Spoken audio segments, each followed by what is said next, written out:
তো মদিনার এই কৃষক প্রতি বছর যেই পরিমাণ চাষ করত, গম চাষ করত, তা দিয়ে সারা বছরের খোরাকি হয়ে যেত। নবীজি যেই বছর হিজরত করে মদিনায় গিয়েছেন, এই লোকটা হিসাব করে দেখে যে ওই বছরই গম কম হয়েছে। কতটুকু কম? 10 মাসের খোরাকের ব্যবস্থা হয়েছে, 2 মাসের টানাস, 2 মাসের। বুঝছেন তো কথা নাকি?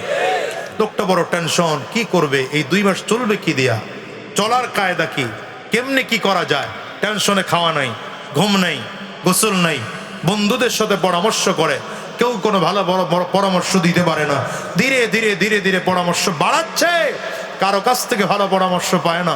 হঠাৎ করে স্ত্রী একদিন ডেকে বললেন, শুনলাম মদিনায় নাকি একজন মুসলমানদের নবী আসছে, নাম নাকি তার মুহাম্মদ, তুমি তার কাছে গিয়ে তোমার সমস্যার কথা বলো না, হয়তো কোনো সমাধান পাইতেও পারো। আচ্ছা, লোকটা যদি ইহুদি হয় তাহলে লোকটার স্ত্রী সেও কি বলে না তো ইহুদি, ঠিক না? তো পাঠাইছে স্বামীরে কার কাছে? আল্লাহু আকবার, একটু চিল্লায়া কন্যা। মান ইয়াহদিল্লাহু ফাহুয়াল মুহতাদ, মান ইয়াহদিল্লাহু ফাহুয়াল মুহতাদ ওয়া মান ইউদ্লিল ফালান তাজিদ লাহু ওয়ালিয়াম মুরশিদা।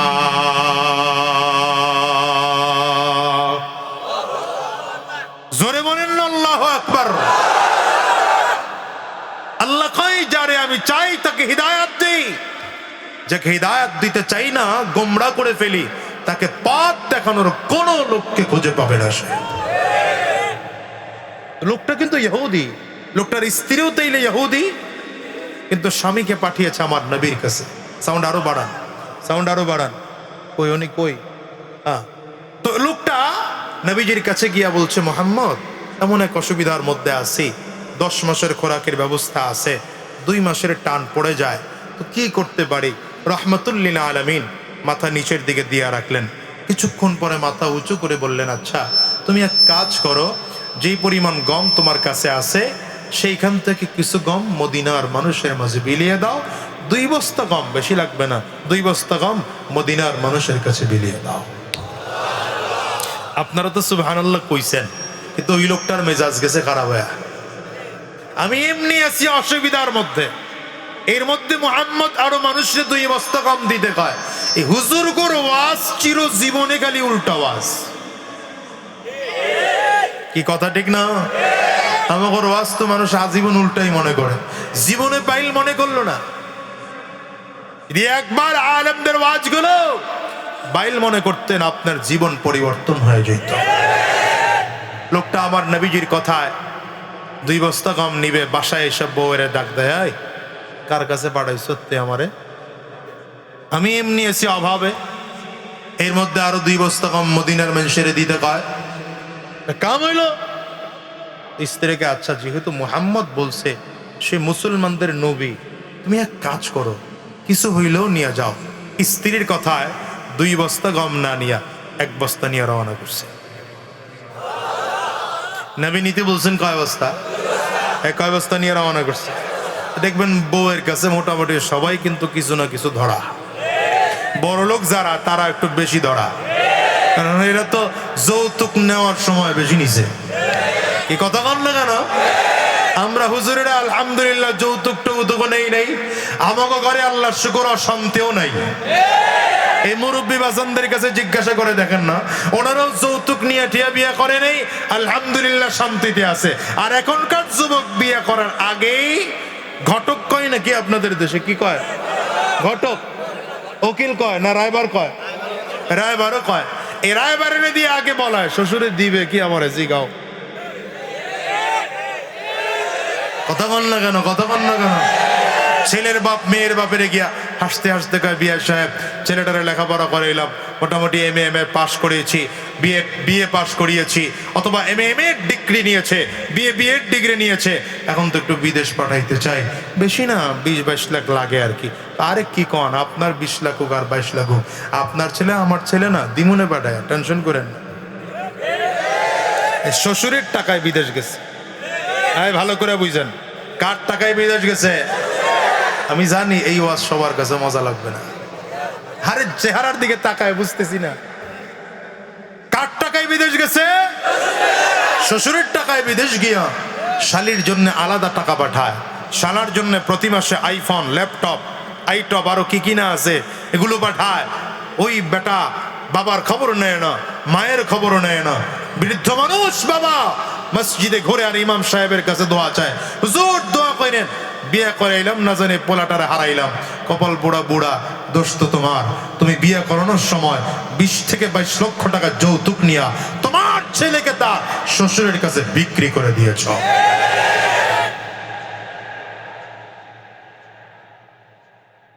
দামি কই নাই তো, মুরব্বী কইতেছে গরু বিক্রি করছে।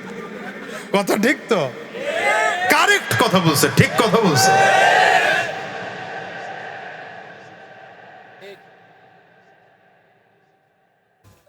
যৌতুক খাওয়া কোনো ভালো মানুষের কাজ না।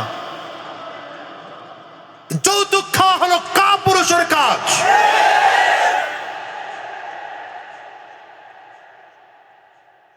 তুমি তোমার সংসার চালানোর মতো সাধ্য তোমার নাই, বিয়ে করতে বলছে কে তোমার?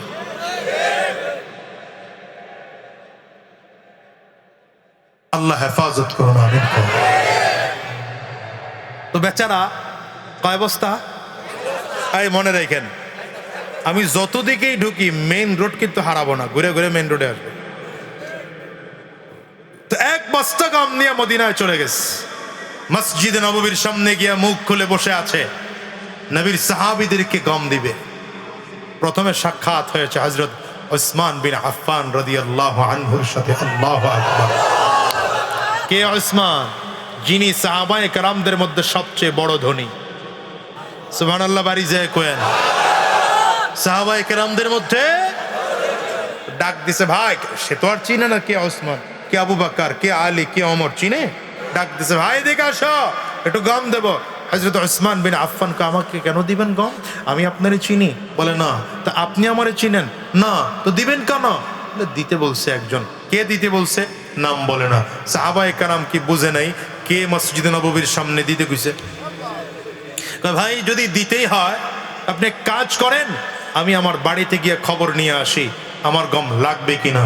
কিছুক্ষণ পরে বাড়ির থেকে খবর নিয়ে এসে বললেন, আমার স্ত্রী বলেছে আমার ঘরে আজকের দিন আরো 2 দিন, টোটাল 3 দিনের খানা আমার ঘরে আছে। ভাই আমার খানা লাগবে না, আমার চেয়ে অভাবী এমন একজন মানুষকে খানা দেন।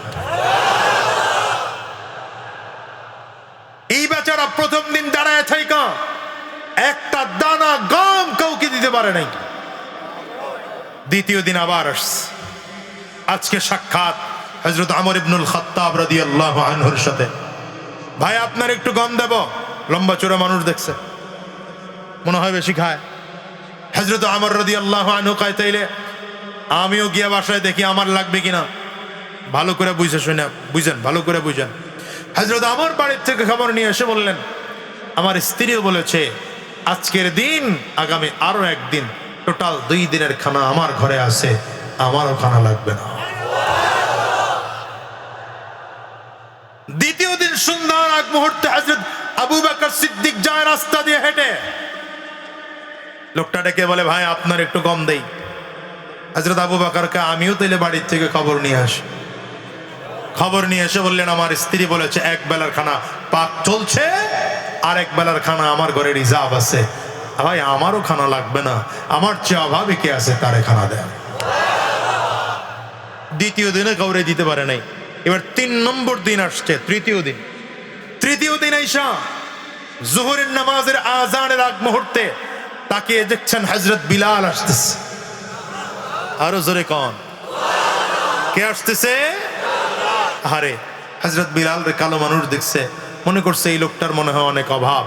আসলেও তো অভাব, কিন্তু আমার নবী বলেন, আল গিনা গিনান নফস, সত্যিকার অর্থে ধনী তো সে যে তার অন্তর থেকে ধনী। হযরত বিলাল তো আসলে অভাবে ছিলেন, তো আমার নবী বলেন যার অন্তরটা ধনী সে মানুষ কারো কাছে সুযোগ পাইলেও চায় না। হযরত বিলাল ডাক দিছে, ভাই আর একটু গম দেই। হযরত বিলালকে, আপনি আমার গম দিবেন না? আমার গম দেওয়ার দরকার নেই, আপনি তাকায় দেখেন না এই যে মসজিদে নববীতে খানা পাক চলতেছে। সুবহানাল্লাহ। তাকায় দেখেন না মসজিদে নববীতে খানা পাক চলতেছে। এখন খানা পাক হবে, আমার নবীজি জোহরের নামাজ পড়ায় ফেলবেন, আমি আজান দিলে নামাজ হয়ে গেলে দস্তরখান বিছানো হবে। দস্তরখান বিছানো হয়ে গেলে রাহমাতুল লিল আলামিন দস্তরখানের এক বিছানার কিনারায় বসবেন আর সাহাবায়ে কেরাম খানা দিবেন। আমিও খানা খাইতে থাকবো। আমার ঘর নাই, বাড়ি নেই, সংসার নেই, সন্তান আদি কিছু নেই, শুধু শুধু আমারে কতগুলো গম দিয়া আমারে বোঝা বাড়ায় লাভ নেই। अल्लाह अकबर, चिल्ला जोरे कहो।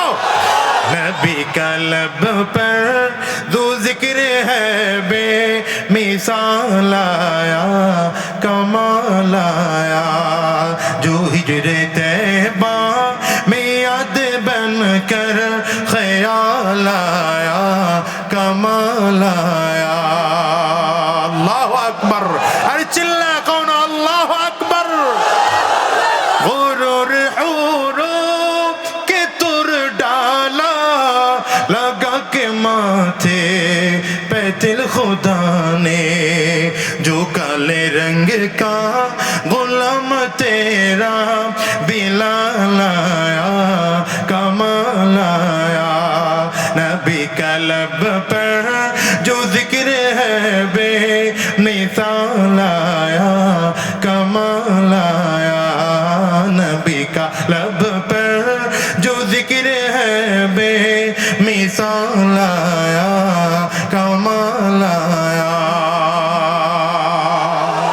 হযরত বিলাল যদিও কালো কিন্তু কালোর চেহারা এত নূর, মনে হয় যেন আল্লাহর বানানো হুরের চেয়েও হযরত বিলাল সুন্দর। কোথায় হযরত বিলাল? আজ থেকে 1450 বছর আগে ইন্তেকাল করেছেন, কিন্তু আজও আমরা হযরত বিলালের নাম নেওয়ার সময় শ্রদ্ধা, ভক্তি, মুহাব্বত, ভালোবাসায় টইটম্বুর করে নাম নেই। এটা ইসলামের মর্যাদা, এটা কোরআনের কারণে মর্যাদা। আর আবু জাহাল, আবু লাহাব, উতবা, সায়বা, আবু লাহাব কত সুন্দর ছিল জানেন? আবু লাহাবের নাম কিন্তু মূলত আবু লাহাব না। আবু লাহাবকে তার উপাধি ডাকা হতো আবু লাহাব, কারণ লাহাব মানে হলো আগুনের একদম উপরের মাথাটা। দেখবেন এত লাল হয়, দেখতে খুব সুন্দর লাগে, আগুনের একদম উপরের জায়গাটা। তো আবু লাহাব ওরকম সুন্দর ছিল। সুন্দর যদি ইসলাম হয় না, কখনো কখনো কালো মানুষ ইসলাম গ্রহণ করলে এই মানুষগুলো জগতের সবচেয়ে বড় মর্যাদা সম্পন্ন হয়। বেচারা 3 দিন দাঁড়ায় থেকে একটা দানা গম কাউরে দিতে পারে নাই, বড় টেনশন, কি করব। মুহাম্মদ বলল গম দিতে, আমি 3 দিন ধরে পারলাম না, বাসায় চলে গেছেন। স্ত্রীকে ডাক দেয়, আচ্ছা ব্যাপারটা বলো তো। মুহাম্মদ বলল মদিনার মানুষকে গম দিতে, আর আমি 3 দিন ধরে চেষ্টা করছি। কেউ কয় 3 দিনের খানা ঘরে আছে, কেউ বলে 2 দিনের খানা আছে, কেউ বলে 1 দিনের খানা আছে, কারো ঘরে 1 বেলার খানাও নাই। এরপরও 1 বেলার হলেও দিতে চাইলেও নিতে চায় না। ব্যাপারটা কি বলো তো? তো মহিলা ডাক দিয়া কয়, কিছু বুঝো নাই? বলে না, কিছুই বুঝি নাই। মোটেও বুঝো নাই? বলে না, মোটেও বুঝি নাই। ঘুমাও, সকালবেলায় বুঝবা। জোরে কন, জোরে কন, জোরে কন। মহিলারা দিনের প্রতি আকৃষ্ট বেশি হয়। মহিলারা দেখবেন আপনার ঘরের স্ত্রী যদি দিনদার হয়, তো আপনার চেয়ে আপনার স্ত্রী বেশি নামাজ পড়ে, আপনার চেয়ে আপনার স্ত্রী বেশি কোরআন তেলাওয়াত করে, আপনার চেয়ে আপনার স্ত্রী বেশি দান করে, যদি আপনার স্ত্রী দিনদার হয়। আর যেটা দিনদার না, ওইটার তো কথা আউট অফ টপিক। কথা বলেন না কেন? খন্দকের যুদ্ধে হযরত জাবের রাদিয়াল্লাহু আনহুর স্ত্রী খানা পাকাইছে। আল্লাহু আকবার। খন্দকের যুদ্ধ চলতেছে, খন্দকের যুদ্ধ চলতেছে। আল্লাহু আকবার। কেমনে বলি, আপনারা আবার বিরক্ত হয়ে যান। আবার 11টা বাজতে চললো প্রায়, আর 20-25 মিনিট আছেন তো ইনশাআল্লাহ। খন্দকের যুদ্ধ চলছে, আরো বেশি কন্টন যাই কোন উঠা যাবে না, এটা মনে রেখে। উঠবেন তো মোনাজাত দেওয়ার কাছাকাছি যাবো, আর যদি বসেন তাইলে কিছু কথা বলবেন ইনশাআল্লাহ। খন্দকের যুদ্ধ চলছে, সাহাবায়ে কেরাম প্রচন্ড ক্ষুধা, ক্ষুধার কারণে পাথর কেটে কেটে পরীক্ষা খনন করা কষ্ট হচ্ছে। আমার নবী কাপড় তুলে দেখাচ্ছেন, দেখো আমার পেটের মধ্যে পাথর বেঁধে রাখছে। খন্দকের যুদ্ধটা অন্যরকম ছিল, অন্যান্য যুদ্ধের অস্ত্রের ছিল, আর খন্দকের যুদ্ধ পুরোটা খনন করা। ভাগ করে দিয়েছেন, এই 10 জন এখানে, এই 10 জন এখানে, এই 10 জন এখানে, খনন করতে থাকো। জাবির রাদিয়াল্লাহু আনহু আমার নবীর দিকে তাকায় দেখলেন, নবীজির চেহারার দিকে তাকানো যায় না, ক্ষুধার কারণে নবীজির চেহারা শুকিয়ে গেছে। ডেকে বললেন, পয়গম্বর, যদি আপনি আমার একটু ছুটি দেন আমি বাড়িতে যাব। নবীজি বললেন, ঠিক আছে যাও, বাড়িতে যাও। হযরত জাবির রাদিয়াল্লাহু আনহু বাসায় গিয়ে স্ত্রীকে ডাক দেয়, প্রাণের স্ত্রী, আমার ঘরে কিছু আছে? আমার নবী বড় ক্ষুধার্ত, সাহাবায়ে কেরাম বড় ক্ষুধার্ত, যদি তুমি কিছু খানা তৈয়ার করো আমি গোপনে গোপনে আমার নবীরে নিয়ে। ওই দুইটা সামনে দুইটা বয়, এ লোক আঙ্গুল দেখাইছে, বয় এটা বয় না কে, নম্বর হয়ে যাবে, বেশি বেশি মুসিবত হইতে পারে।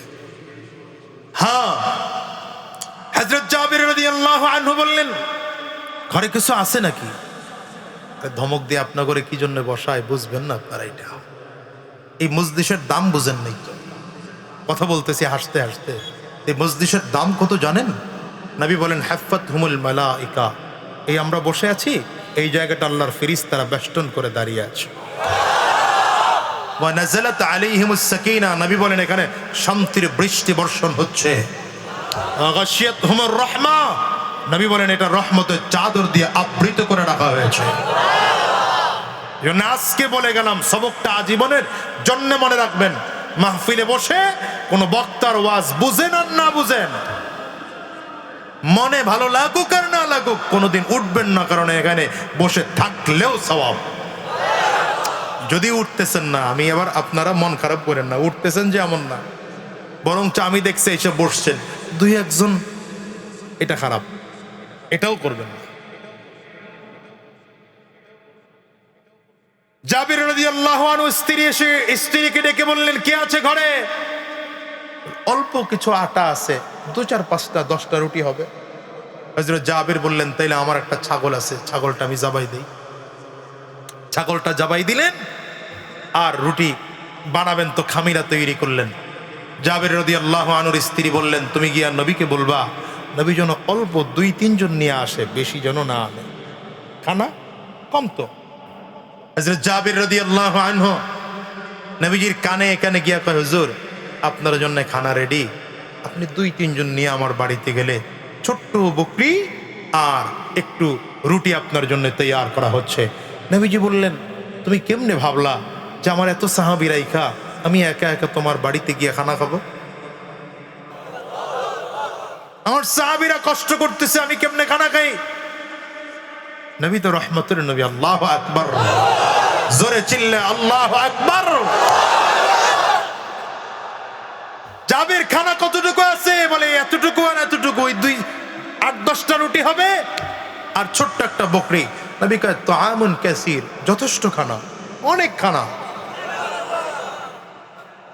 এবার আমার নবী ঘোষণা দিচ্ছেন, ইয়া আহলা খান্দাক ইন্না জাবিরান ক্বাদ সানাআ সূরা, ইয়া আহলা খান্দাক ইন্না জাবিরান ক্বাদ সানাআ সূরা ফাহিয়া আহলান বিকুম। এ খান্দকের সাহাবীরা, চলো, জাবির তোমাদের জন্য খানা তৈয়ার করেছে, নাস্তা রেডি করেছে। জাবিরের বাড়িতে তোমাদের সবাইকে যেতে হবে, দাওয়াত দিয়েছে জাবির, চলো জাবিরের বাড়িতে যাই। হযরত জাবির রাদিয়াল্লাহু আনহুর দিকে আমার নবী তাকিয়ে দেখলেন চেহারা কালো হয়ে গেছে। হযরত জাবিরের লজ্জায় চেহারা কালো হয়ে গিয়েছেন। পয়গম্বর, এত সাহাবায়ে কেরামদেরকে নিয়ে যদি আমার বাড়িতে যায় কেমনে মেহমানদারি করাবো? রহমাতুল লিল আলামিন ডেকে বললেন, জাবির যাও যাও, বাসায় গিয়ে খানা রেডি করো, আমি সাহাবায়ে কেরামদেরকে নিয়ে আসতেছি। জাবির রাদিয়াল্লাহু আনহু বাসায় গিয়ে স্ত্রীকে খানা রেডি করতে বললেন। স্ত্রী আস্তে করে তাকায় দেখেন নবীজি কতজন নিয়ে আসে, নবীজি কতজন নিয়ে আসে। আস্তে করে দরজার ফাঁক দিয়ে তাকাইলেন, তাকায় দেখে রহমাতুল লিল আলামিন সামনে সামনে আগাইতেছে, পিছনে এত সাহাবী লম্বা লাইন দিয়া দিয়ে আসতেছে। 1-2 মিনিটে গুনে গুনে শেষ করা সম্ভব না। পুরো খন্দকবাসী এসে জাবিরের বাড়িতে হাজির। নবী আমার রাহমাতুল লিল আলামিন জাবির রাদিয়াল্লাহু আনহুকে ডাক দেবেন, তো জাবিরের স্ত্রী ভেতরে গিয়া জাবির রাদিয়াল্লাহু আনহুর হাত ধরে কয়, আপনার কিছু আকল জ্ঞান আছে?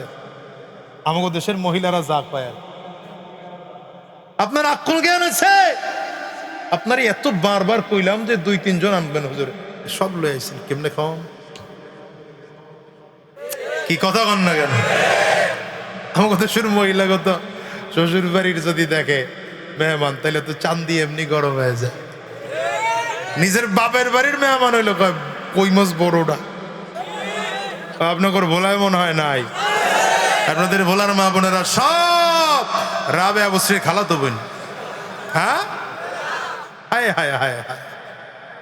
আমি আমার মা বোনদেরকে বলবো, মা বোনেরা স্বামীর প্রতি সহনশীল হন, স্বামীকে ইজ্জত করতে শিখুন। অধিকাংশ পুরুষরা এসে বলে, হুজুর সাংসারিক জীবনে শান্তিতে নাই। শান্তিতে থাকবেন কি করে? আপনি একদিকে নজর দেন, ঘরের বউটা আরেক দিকে নজর দেন। আগে তো এই পরিমাণ বুঝতাম না, কারণ জনগণের সাথে মিশি নাই। এখন তো জনপ্রতিনিধি হওয়ার কারণে প্রতিদিন অন্তত 2-1টা এই কারবার দেখতে হয়। হয়তো স্বামী তালাক দিছে, নইলে বউয়ে তালাক দিছে। একটা ডিভোর্স লেটার আসে আমার কাছে পরিষদে, তো তালাকের এটা নিয়ে বসলে দেখি কোনো না কোনোটা পরকীয়ার সাথে জড়িত আছে। নাউজুবিল্লাহ প্যাকেট করে ধুয়ে দেন, বাড়ি যায়। আমার মা বোনদেরকে বলবো, মা বোনেরা স্বামীর প্রতি যত্নশীল হন। সারাটা দিন একজন পুরুষ কি পরিমাণ কষ্ট করে আপনারা বুঝবেন না এটা। আপনি তো সংসারের কাজটুকু করে শেষ করতে পারেন, কিন্তু এই পুরুষটাকে হাজারো মানুষকে ম্যানেজ করে তারপরে হালাল উপায়ে ইনকাম করে ঘরে পকেট ভরে টাকা নিয়ে আসতে হয়। এই স্বামীটা ঘরে গেলে মেজাজ খারাপ করবেন না, বাজে আচরণ করবেন না। কোনদিন যদি বাজার নিয়ে যাইতে না পারে, খারাপ ব্যবহার করবেন না, বরঞ্চ তার সাথে ভালো আচরণ করেন, মিষ্টি কথা বলেন। দেখবেন এই স্বামীটা বাধ্য ঘোড়ার মতো আপনার স্বামী হয়ে চিরজীবন ভালোবাসবে। স্বামীরও দোষ আছে, আপনারা যে একেবারে আল্লাহর ওলি এমন না, দোষ আপনাদেরও আছে। কোনদিন দাওয়াত খাইতে গিয়ে বউয়েরা কয়, তুমি রান্না শিখছো? ওই ঘরের ভাবি কত সুন্দর রান্না করে, হাত 4টা খাইতে মনে চায়। জুতার বাড়ি তোর কপালে, তুই প্রশংসা করস কেন আর একজনের? তোর বউ খারাপ রান্না করলেও বলবি এত সুন্দর রান্না জীবনে খাইনি। আসতে কয় তো, দেখছ? আপনার স্ত্রী যদি খারাপ রান্না করে, এরপরেও তার প্রশংসা করবেন, প্রশংসা করে বলবেন, তবে আমি একটু লবণ কম খাই, তো তুমি লবণ একটু কম দিও, লবণটা কম দিলে চমৎকার রান্না হবে, ফাইন রান্না, এর চেয়ে সুন্দর রান্না হইতেই পারে না। সে দেখবেন এটার আপনি যদি তাকে একটু মহাব্বত করে কথাগুলো বলেন, সে ভেতরে আপনার জন্য আরো বেশি ভালো রান্না করতে চেষ্টা করে। মাঝে মাঝে তার জন্য একটু উপটকুন নিয়ে যান, কথা কয় না? এই যে ফেব্রুয়ারি মাসের 14 তারিখ আসতেছে, উল্টা পাল্টা জায়গায় মেসেজ না পাঠায়া নিজের বউয়ের মেসেজ পাঠান। এটা হাসার কিছু কইলাম নাকি মিয়া? তা হাসতেছেন কে? নিজের স্ত্রীকে মেসেজ পাঠান, আই লাভ ইউ, ইবাদত। আর হারাম রাস্তা পাঠাবেন, গুনাহ তো গুনাহ, কবিরা গুনাহ। এই জোয়ানরা জোরে বল, ঠিক না বেটে? মুরব্বীরা হেরা তো আর বুঝবো না মেসেজ কি আর আই লাভ ইউ কি, হেরা জীবনে বুঝছে। হেরা তো সারা জীবন শুনছে পাঙ্গাস মাছ, ইলিশ মাছ, বোয়াল মাছ, এছাড়া নাম জানে হেরা? হেরা মনে করছে ফেসবুকে এটা আরেকটা মাছের নাম কইছে। কি কথা বল না কেন? রাগ করতেছে? হ্যাঁ,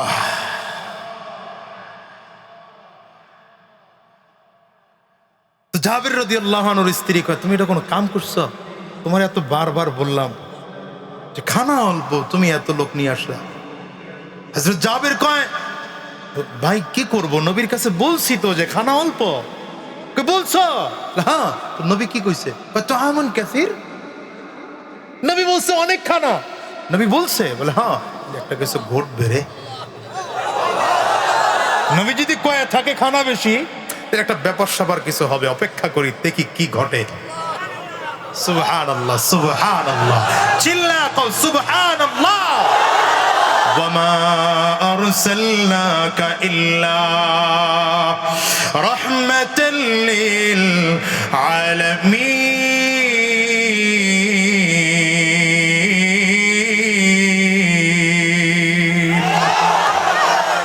নবীজি হযরত জাবিরের বাড়িতে যাইয়া হযরত জাবিরকে ডেকে বললেন, ছানা আটাগুলো নিয়ে আসো, যেটা দিয়ে তোমরা রুটি বানাইবা। ছানা আটাগুলো জাবির রাদিয়াল্লাহু আনহু সামনের দিকে নিয়ে আসলেন। রাহমাতুল লিল আলামিন কি জানি দোয়া পড়ে ফু দিলেন, হালকা করে মুখের থেকে একটু থুতু বা লালা দিলেন। নবীজি রাহমাতুল লিল আলামিন বললেন, ঢাকনা সরাইবা না, ঢাকনা সরাইবা না, গোশতের পেয়ালা নিয়ে আসো। গোশতের পেয়ালা আমার নবীর সামনে দেওয়া হলো। রাহমাতুল লিল আলামিন ওটা তো কি যেন দোয়া করলেন, আবার যেন কি করে হালকা মুখের একটু লালা ছিটায় দিলেন। রাহমাতুল লিল আলামিন বললেন, ভেতরে একজন মহিলাকে ভালো করে বলো, সে যেন সুন্দর করে আটা দিয়া একটা একটা করে রুটি বানাইয়া সামনের দিকে পাঠায়। রুটি বানিয়ে পর্দার আড়াল থেকে পাঠানো হয়। নবীজি পর্দার বাহিরে বসে রুটির মধ্যে ওই পাতিলা থেকে গোশতগুলো উঠায়া উঠায়া রুটির মধ্যে দিয়া সুন্দর করে গোল করে ঘোরা শর্মা বানিয়ে বানিয়ে এক একজন সাহাবীর হাতে হাতে দেয়। সাহাবায়ে কেরাম খেতে আরম্ভ করেছেন। এক এক করে করে করে করে সব সাহাবীরা খাইলেন। রাহমাতুল লিল আলামিন খাইলেন। এবার আমার নবী বললেন, জাবির তুমিও খাও। হযরত জাবির রাদিয়াল্লাহু আনহুকেও খাওয়াইলেন। যাও পরিবারের সব পরিবারের সদস্যদেরকে নিয়ে খাও। জাবির রাদিয়াল্লাহু আনহু পরিবারের সদস্যদেরকে নিয়ে খাইলেন। এবার নবীজি বললেন, তাইলে আরো কাজ করো, এবার এলাকার মানুষদেরকে পারলে খাওয়াও। জাবির রাদিয়াল্লাহু আনহু বলেন, সব মানুষদেরকে খাওয়াইলাম, এলাকাবাসীকে খাওয়াইলাম, পরিবারের মানুষকে খাওয়াইলাম, আমরাও গোশত আর রুটি পেট ভরে খাইলাম। রাহমাতুল লিল আলামিন খাইলেন। খন্দকের যুদ্ধে যে সাহাবীরা এসেছিলেন সব সাহাবীরা পেট ভরে ভরে ভরে খাইলেন। সাহাবায়ে কেরাম প্রশ্ন করেন, জাবির সেই দিন খন্দকের যুদ্ধে কতজন সাহাবী ছিল? জাবির রাদিয়াল্লাহু আনহু বলেন, লাউ কুনতু মিআতা আলফিন লাকাফানা কুননা আলফান। যদি আমরা 1 লাখ হয়ে যাইতাম, আল্লাহ তাআলা নবীজির বরকতে 1 লক্ষকে পেট ভরে আল্লাহ তাআলা খাবার দিতেন, কিন্তু ছিলাম মাত্র 1000। এই 1000 মানুষ পেট ভরে ভরে ভরে রুটি খেয়েছে। বরকত দিয়েছেন কে? জোরে আওয়াজ করে চিল্লায় বলেন, আর জোরে বলেন, চিল্লায় বলেন, চিল্লায় বলেন। এই বরকতওয়ালা নবীর কাছে আজকে স্ত্রী যাইতে কয়, মনে আছে না ভুলে গেছে? লোকটা ডেকে বলে, প্রাণের স্ত্রী আমার, 3টা দিন ধরে মদিনায় গেলাম, কাউরে খানা দিতে পারি না। কেউ কয় 1 দিনের খানা আছে, কেউ বলে 2 দিনের খানা, কেউ বলে তো 3 দিনের খানা, আবার কেউ বলে মাত্র 1 বেলার খানা, আবার কারো ঘরে 1 বেলার খানাও নাই। এই লোকটাও খানা নিতে চায় না। কেমন করে বলো তো? ইহুদি লোকটার স্ত্রী বলে, ঘুমায় পড়ো, সকালবেলায় তোমার সাথে কথা হবে। সকালবেলা ঘুম থেকে আজকে স্ত্রী তাড়াতাড়ি করে উঠেছে, সুন্দর করে গোসল করে পাক পবিত্র হইয়া পবিত্র একটা কাপড় পরে উপরে আলাদা কাপড় পরে বোরখা লাগিয়েছে। এইবার স্বামীকে ঘুম থেকে উঠায়, স্বামী আমার বিদায় দাও, তোমার ঘরে আর থাকবো না, নবীর কাছে যাব। জোরে কন, জোরে কন, জোরে কন। স্বামী ডেকে বলে, কেন আমার নবীর কাছে যাইবা?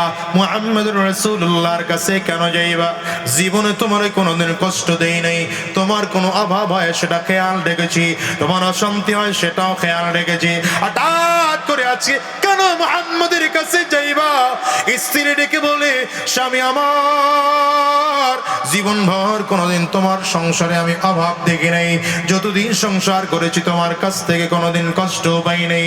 আজকে তোমার 1টা বছরের মধ্যে আজকে সংসারে খানা একটু কম হলো, গম একটু কম হলো, 10 মাসের গম হলো, 2 মাসের টান পড়ে গেল, তোমার এমন টেনশনের কারণে খাওয়া নাই, ঘুম নাই, গোসল নাই, বড় টেনশনে পড়ে গিয়েছো। অথচ সাহাবায়ে কেরাম যারা আমার নবীর আদর্শে আদর্শবান হয়েছে, কারো ঘরে মাত্র 3 দিনের খানা, এরপরেও খানা দিতে চাইলেও নিতে চায় না। কারো ঘরে মাত্র 2 বেলার খানা, তারপরও খানা দিতে চাইলেও নিতে চায় না। কারো ঘরে 1 দিনের খানা, এরপরও খানা দিতে চাইলেও নিতে চায় না। আবার তাকে দেখো, কারো ঘরে 1 দিনের 1 বেলার খানাও নাই, এরপরও খানা দিতে চাইলেও নিতে চায় না।